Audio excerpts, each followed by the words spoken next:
Welcome to கொஞ்சம் படிங்கப்பா. நம்ம வந்து TNPSC previous year question paper வந்து பார்த்துட்ருக்கோம். அதில் 2017 பார்ட் 1 வந்து போட்டிருக்கோம் ஏற்கனவே. இன்றைக்கி வந்து பார்ட் 2 பார்க்க போகிறோம். ஓகேவா?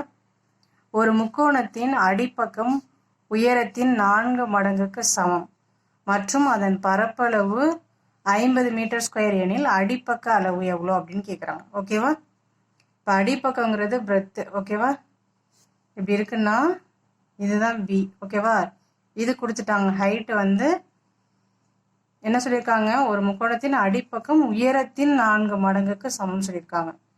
இப்போ இது ஹெச்ன்னா 4 மடங்குக்கு சமம்னு சொல்லியிருக்காங்க. ஹெச்சில் 4 பங்கு. ஓகேவா? அடுத்து ஹெச்சை நம்ம ஹெச்னே வச்சுக்கலாம். ஓகேவா? அப்போது அதனோட ஏரியா கொடுத்துட்டாங்க. இப்போ ஏ ஈக்குவல் டு நம்மளுக்கு முக்கோணத்துக்கு என்ன ஃபார்முலா தெரியும், ½ BHன்னு தெரியுமா? அப்போது ஏரியா நம்மளுக்கு கொடுத்துட்டாங்க 50 ஈக்குவல் டு ½ பியோட வேல்யூ என்ன, 4H. 4 மடங்கு ஹச்சுக்கு, அதாவது உயரத்துக்கு சமம், ஹைட்டுக்கு சமம், இன்ட்டு ஹெச் அப்படி வச்சுக்கோங்க. இதை கேன்சல் பண்ணிங்கன்னா 2, இதை கேன்சல் பண்ணிங்கன்னா 25. அப்போ H square, H into H square equal to 25. அப்போ ஹெச் ஈக்குவல் டு என்ன வரும், இதுக்கு ஸ்கொயர் ரூட் எடுத்தோம்னா 5 வரும். அப்போ ஹெச் வந்து 5. இங்கே என்ன கேட்குறாங்க, அடிப்பக்கம் பிரெத் எவ்வளோன்னு தான் கேட்குறாங்க. அப்போ பிக்கு நம்ம என்ன தெரியும், 4 மடங்குன்னு சொல்லியிருக்காங்களா. அப்போ 4 இன்ட்டு ஹெச், 4 இன்ட்டு 5 எவ்வளோ, 20 மீட்டர். அப்போ ஆப்ஷன் சி தான் கரெக்டான ஆன்சர். நெக்ஸ்ட்டு, ஏ ஒரு வேலையை 20 நாட்களிலும் பி அதை 25 நாட்களிலும் செய்து முடிப்பார். இருவரும் சேர்ந்து அவ்வேலையை செய்து 3600 ஈட்டினால் அத்தொகையில் ஏயின் பங்கு அப்படின்னு கேட்குறாங்க. ஓகேவா? இப்போ நம்மளுக்கு மொத்தமாக எவ்வளோ அமௌண்ட் அப்படிங்கிறது நம்மளுக்கு சொல்லலை. அதை வந்து நம்ம எக்ஸ்ன்னு எடுத்துக்கிறோம். ஓகேவா? இது வந்து மொத்த மதிப்புன்னு போட்டுக்கலாம், மொத்த தொகை. ஓகேவா? நம்மளுக்கு எவ்வளோன்னு தெரியாது, அதனால் அதை எக்ஸ்ன்னு எடுத்துக்கிறோம். இப்போ என்ன சொல்லியிருக்காங்க, ஏ வந்து ஒரு நாள் வேலை வந்து 1/20, பியோட ஒரு நாள் வேலை வந்து 1/25. ஓகேவா? இப்போ 2 பேரும் அந்த வேலையை செய்யும் பொழுது இவ்வளோ ஈட்டியிருக்காங்க அப்படின்னு சொல்லியிருக்காங்க. அப்போ ஒரு நாளைக்கு அவங்களுக்கு எவ்வளோ சேலரின்னு தெரியாது. ஸோ 2 பேரும் சேர்ந்துக்கிறதுனால இது ரெண்டுத்தையும் நம்ம என்ன பண்ண ஆட் பண்ணோம். ஒரு நாளைக்கு எவ்வளோ சேலரின்னு தெரியாது, அதனால x/20 ப்ளஸ் x/, பி எவ்வளோ நாள் செஞ்சாங்க, 25 days, ஈக்குவல் டு தான் எவ்வளோ சொல்லியிருக்காங்க, 3600. ஓகேவா? இப்போ இதுக்கு எல்சிஎம் எடுத்தால் என்ன வரும், இதை வந்து 100 தான் இதோட எல்சிஎம். இதை வந்து 20யோட 5 மல்டிப்ளை பண்ணால் தான் நம்மளுக்கு என்ன கிடைக்கும், 100. அப்போ மேலே கீழே 5ஆல் மல்டிப்ளை பண்ணணும். அப்போ 5x ப்ளஸ் 25ல் 4 மல்டிப்ளை பண்ணால் தான் 100 வரும். அப்போ 4x divided by 100 equal to இவ்வளோ அமௌண்ட் வந்துருச்சு. ஓகேவா? இப்போது இதை ஆட் பண்ணால் என்ன கிடைக்கும், 9x is equal to divided by 100 equal to 3600ன்னு வந்துடும். இதை கேன்சல் பண்ணோம்னா இது வந்து 400. அப்போ எக்ஸோட வேல்யூ இங்கே டிவைடில் இருக்கிறது இங்கே போணுச்சுன்னா மல்டிப்ளிகேஷனில் வரும். அப்போது 400, இங்கே 2 0 இருக்குது, போட்டோன்னா நம்மளுக்கு 40,000 வரும். இப்போ மொத்த மதிப்பு எவ்வளோன்னா, மொத்த தொகை எவ்வளோன்னா 40,000. அதில் ஏயோட ஷேர் தான் கேட்குறாங்க. ஓகேவா? அப்போ இந்த 40,000த்தில்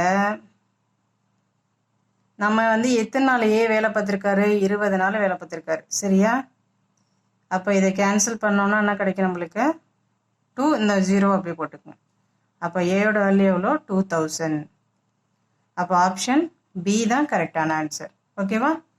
இவங்க ஒரு நாளைக்கு எவ்வளோ சம்பளம்னு தெரியாது. அப்போ மொத்தத்தில் ஒரு நாளைக்கு எவ்வளோங்கிறத கண்டுபிடிக்கிறோம். கண்டுபிடிச்சி எக்ஸோட வேல்யூ கண்டுபிடிச்சதுக்கப்புறம் ஏங்கிறது 20 நாள் வேலை பார்த்துருக்காரு, அதை டிவைட் பண்ணோன்னா நம்மளுக்கு ஏயோட ஷேர் கிடைச்சிடும். ஓகேவா?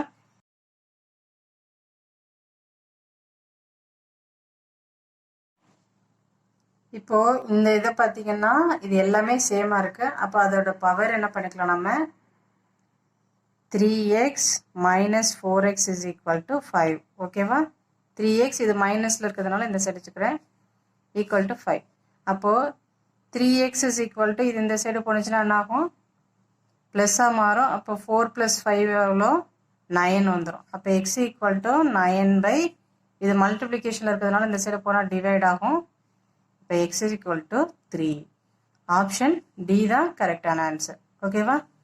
அடுத்து 22 ஆட்கள் 10 நாட்களில் 110 மீட்டர் நீளமுள்ள சுவரை கட்டி முடித்தால் 30 ஆட்கள் 6 நாட்களில் கட்டி முடிக்கும் சுவரின் நீளம்.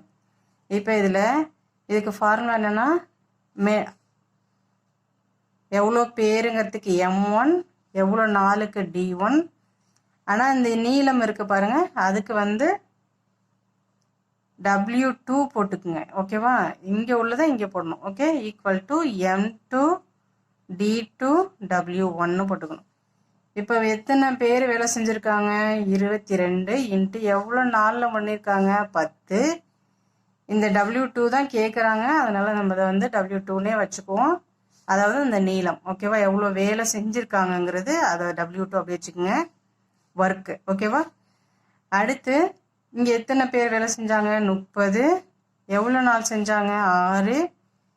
இது நம்மளுக்கு தெரியும், எவ்வளோ ஒர்க் பண்ணியிருக்காங்க? 110 மீட்டர். ஓகேவா? இப்போ கேன்சல் பண்ணுங்க. 0 0. இது 2 11 22, ஒரு 11 11, இந்த 0 அப்படியே போட்டுக்குங்க. இப்போ இதை கேன்சல் பண்ணிங்கன்னா இது 3. அப்போ W2 equal to 3 9 9 into 10 90 90 metre. Option B தான் கரெக்டான ஆன்சர். ஓகேவா? அடுத்து ஒரு செவ்வகத்தின் நீள அகலங்களின் விகிதம் 4:7 ஆகும். அகலம் 77 சென்டிமீட்டர் எனில் அதன் நீளத்தை காண்க அப்படின்னு சொல்லியிருக்காங்க. என்ன சொல்லியிருக்காங்க? இதில் நீளம், இது நீளம் லென்த்து, அகலம்ங்கிறது பிரெத். ஓகேவா? அப்போது நம்மளுக்கு அகலம் இங்கே கொடுத்துட்டாங்க. ஓகேவா? அகலம் இங்கே எவ்வளோ சொல்லியிருக்காங்க? 7 பார்ட்ஸ்ன்னு சொல்லியிருக்காங்க. ஓகேவா? 7 பார்ட்ஸ் இஸ் ஈக்குவல் டு 77 அப்படின்னா எக்ஸோட வேல்யூ என்ன இருக்கும்? 7 1 7 7 11 77. இப்போ எக்ஸோட வேல்யூ நம்ம கண்டுபிடிச்சிட்டோம் 11. இப்போ நீளங்கிறது எவ்வளோ? 4 பார்ட்ஸு. அப்போ 4x இஸ் ஈக்குவல் டு நம்ம கண்டுபிடிக்கணும் 4 இன்ட்டு எக்ஸோட வேல்யூ நம்ம கண்டுபிடிச்சிட்டோம் 11. அப்போ 44 சென்டிமீட்டர். இதுதான் நீளத்தோட வேல்யூ. அப்போ ஆப்ஷன் சி தான் கரெக்டான ஆன்சர். அடுத்து ஒரு அறையானது 5 மீட்டர் 40 சென்டிமீட்டர் நீளமும் 4 மீட்டர் 50 சென்டிமீட்டர் அகலமும் கொண்டுள்ளவை எனில் அதன் பரப்பளவு. இது அப்போ நம்மளுக்கு தெரிஞ்சிருச்சு, நீளமும் அகலமும் டிஃப்ரெண்ட்டாக இருந்தால் அது என்னது? ரெக்டாங்கிள். ஓகேவா? இப்போது ரெக்டாங்கிளுக்கு ஏரியாவுக்கு என்ன ஃபார்முலா? பரப்பளவுனா அதோட ஏரியா தான் கேட்குறாங்க. லென்த் இன்ட்டு பிரெத்து, அதாவது நீளம் இன்ட்டு அகலம். ஓகேவா? இப்போ நீளம் எவ்வளோ சொல்லியிருக்காங்க? 5 மீட்டர் 40 சென்டிமீட்டர்னு கொடுத்துருக்காங்க. இங்கே எல்லாமே மீட்டரில் கொடுத்துருக்காங்க. நம்மளுக்கு தெரியும் 1 மீட்டர் ஈக்குவல் டு 100 சென்டிமீட்டர்னு நம்மளுக்கு தெரியும். அப்போது 5 மீட்டருங்கிறத மீட்டர்லேயே வச்சுக்கிறோம். இப்போ 40 சென்டிமீட்டரை மீட்டரை மாற்றணுன்னா 1 சென்டிமீட்டர் எவ்வளோ? 1/100 மீட்டர். அப்போது 40 டிவைடட் பை 100 போட்டோம்னா என்ன ஆகிடும்? இது இதுவும் மீட்டர் ஆகிடும். இன்ட்டு 4 மீட்டர் 50 டிவைடட் பை 100 போட்டோம்னா இதுவும் மீட்டர் ஆகிடும். அப்போ 0 0 கேன்சல் பண்ணுங்கள். 5 1 5 5 2 10 0 0 2 5. ஓகேவா? இப்போ இதை இது பண்ணிங்கன்னா என்ன வரும்? 25 5 5 25 25 ப்ளஸ் 2 எவ்வளோ? 27/5 இன்ட்டு 2 8 8 1 9/2. இதை இப்போ மல்டிப்ளை பண்ணால் என்ன கிடைக்கும்? இது ரெண்டுத்தையும் மல்டிப்ளை பண்ணால் 243. 5 2 10. இப்போ 10ஆல் டிவைட் பண்ணோன்னா ஒரு பாயிண்ட் தள்ளி புள்ளி குத்தணும். ஓகேவா? அப்போது ஆப்ஷன் பி தான் கரெக்டான ஆன்சர். 24.3 metre square. அடுத்து சுருக்குக கொடுத்துருக்காங்க. இதை பாருங்கள். இப்போ இது மாதிரி ரெண்டும் சேம் இதில் இருந்துச்சுன்னா இது ரெண்டுத்தையும் ஆட் பண்ணிக்கிட்டிங்கன்னா என்ன கிடைக்கும்? 9 ப்ளஸ் இது ரெண்டுத்தையும் ஆட் பண்ணிங்கன்னா 4/4ன்னு வரும். ப்ளஸ் இது எல்சிஎம் எடுத்துக்கிட்டிங்கன்னா என்ன, இதை வந்து எப்படி போடணும், 7 8 56, 56 ப்ளஸ் 5 எவ்வளோ 61/8 ப்ளஸ் 6 8 48 ப்ளஸ் 5 எவ்வளோ 7 எவ்வளோ 55/8 டிவைடட் பை 47/4ன்னு வந்துடும். ஓகேவா? இப்போ இதை வந்து கேன்சல் பண்ணணும், 1 கிடச்சிடும். அப்போ 9 + 1 என்ன 10ன்னு வந்துடும். ஓகேவா? இல்லை நார்மலாக நீங்கள் இதே மாதிரி பண்ணிங்கனாலும் உங்களுக்கு 10 தான் கிடைக்கும். ஓகேவா? அப்போ 61/8 ப்ளஸ் 55/8 டிவைடட் பை 47/4 அப்படின்னு வரும். ஓகேவா? இப்போ இந்த டேர்ம் எல்லாத்தையும் ஆட் பண்ணிக்கலாம். இதுக்கு வந்து எல்சிஎம் எடுக்கணும். இது எல்லாமே 8 தான். ஓகேவா? இப்போ இதையும் நம்ம 8ஆக மாற்றிட்டோம்னா இது எல்லாத்தையும் நம்ம ஆட் பண்ணிடலாம். அப்போ 8ஆக மாற்றினா என்ன பண்ணுவோம், மேலேயும் கீழேயும் 8ஆல் மல்டிப்ளை பண்ணோம். இப்போ 8 10 80 டிவைடட் பை 8ன்னு வந்துருமா? இப்போ அடுத்து இது எல்லாத்தையும் ஆட் பண்ணால் நம்மளுக்கு என்ன கிடைக்கும், 196 டிவைடட் பை 8. இங்கே டிவிஷனில் இருக்கிறத மல்டிப்ளிகேஷனில் மாற்றுறதுக்காக என்ன பண்ணணும், நியூமரேட்டர் வந்து மேலே போயிடும், டினாமினேட்டர் கீழே வந்துடும். அந்த மாதிரி வந்துடும். அப்போ வந்து 4/47 அப்படின்னு வந்துடும். ஓகேவா? இப்போ இதை கேன்சல் பண்ணிங்கன்னா 2, இதை கேன்சல் பண்ணிங்கன்னா 9 2 18 மிச்சம் 1 8 2 16. அப்போ ஆன்சர் என்ன, 98/47. ஆப்ஷன் ஏ தான் கரெக்டான ஆன்சர். ஓர் அசலானது 2 வருடத்தில் 9/4 மடங்காகுமெனில் அதன் வட்டி விகிதம் எவ்வளவு? இது நம்ம ஏற்கனவே வந்து கொடுத்துருக்கோம். அதை வந்து பார்க்காதவங்க பாருங்க.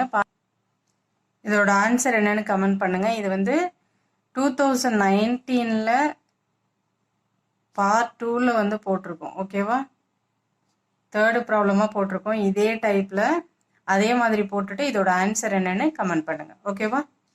ஒரு கன செவ்வகத்தின் அகலம் உயரம் கன அளவு முறையே 10 11 3080 சென்டிமீட்டர் எனில் அதன் நீளத்தை கண்டறிக அப்படின்னு கொடுத்துருக்காங்க. சென்டிமீட்டர் கியூப் வரும். ஓகேவா? கன செவ்வகங்கிறது கியூபாய்டு. ஓகேவா? இப்போ கியூபாய்டுக்கு ஃபார்முலா என்ன, ஏரியாவுக்கு ஃபார்முலா என்னன்னா லென்த் இன்ட்டு, அது ஆக்சுவலாக வால்யூம்னு சொல்லுவோம், length into breadth into height. இப்போ வால்யூம் நம்மளுக்கு வந்து கொடுத்துருக்காங்க. சரியா? அதான் கன அளவு. அது வந்து 3080. ஓகேவா? ஈக்குவல் டு லென்த்து பிரெத்து கொடுத்துட்டாங்க. அதோட நீளத்தை காண்கன்னு தான் கேட்குறாங்க. நம்மளுக்கு அகலம் உயரம் கொடுத்துருக்காங்க, நீளம் கேட்குறாங்க. ஓகேவா? இப்போ நம்மளுக்கு நீளம் தெரியாது, எல்லாம் அப்படியே வச்சுக்கோங்க. அகலம் எவ்வளோ 10, உயரம் எவ்வளோ 11. ஓகேவா? இப்போ இதையும் கேன்சல் பண்ணுங்க. 11 1 11, 30ல் எத்தனை 11 இருக்குது, 2 11 22, மிச்சம் 8 8 11 88. அப்போ எல்லோட வேல்யூ என்ன, 28 சென்டிமீட்டர். அப்போ ஆப்ஷன் பி தான் கரெக்டான ஆன்சர். ஓகேவா? அடுத்து, ஒருவர் ரூபாய் 1500க்கு ஒரு பழைய மிதிவண்டியை வாங்கி அதில் ரூபாய் 600க்கு பழுதுகளை நீக்குகிறார். முடிவில் அவர் அந்த மிதிவண்டியை ரூபாய் 1800க்கு விற்கிறார் எனில் அவர் அடையும் நஷ்ட சதவிகிதத்தை காண்க அப்படின்னு சொல்லியிருக்காங்க. ஓகேவா? லாஸ் பர்சன்டேஜ் வந்து கேட்டிருக்காங்க. இதே டைப்ல வந்து நான் போட்டிருக்கேன். அதாவது காஸ்ட் ப்ரைஸா நீங்க வந்து இந்த ரிப்பேர் பண்றாங்கல்ல, அதையும் இந்த காஸ்ட் ப்ரைஸ்ல சேர்த்துக்கணும். அப்போ 1500 + 500 எவ்வளோ, 2000 ரூபாய். செல்லிங் ப்ரைஸ் நம்மளுக்கு தெரியும், இங்கே கொடுத்துருக்காங்க 1800 ரூபாய். இதை வச்சு லாஸ் பர்சன்டேஜுக்கு ஃபார்முலா என்ன, loss divided by cost price into 100. லாஸ்க்கு நம்மளுக்கு ஃபார்முலா தெரியும், cost price minus selling price. இதெல்லாம் சப்ஸ்டியூட் பண்ணிவிட்டு போட்டுட்டு ஆன்சர் என்னென்னு கமெண்ட் பண்ணுங்கள். தேங்க்யூ ஃபார் வாட்சிங். மறக்காமல் சப்ஸ்கிரைப் பண்ணுங்கள், லைக் பண்ணுங்கள், ஷேர் பண்ணுங்கள். ஆன்சர் வந்து என்னென்னு கமெண்ட் பண்ணுங்கள். உங்களுக்கு ஏதாவது டவுட்ஸ் இருந்தாலும் கமெண்ட்டில் கேளுங்க. தேங்க்யூ ஃபார் வாட்சிங்.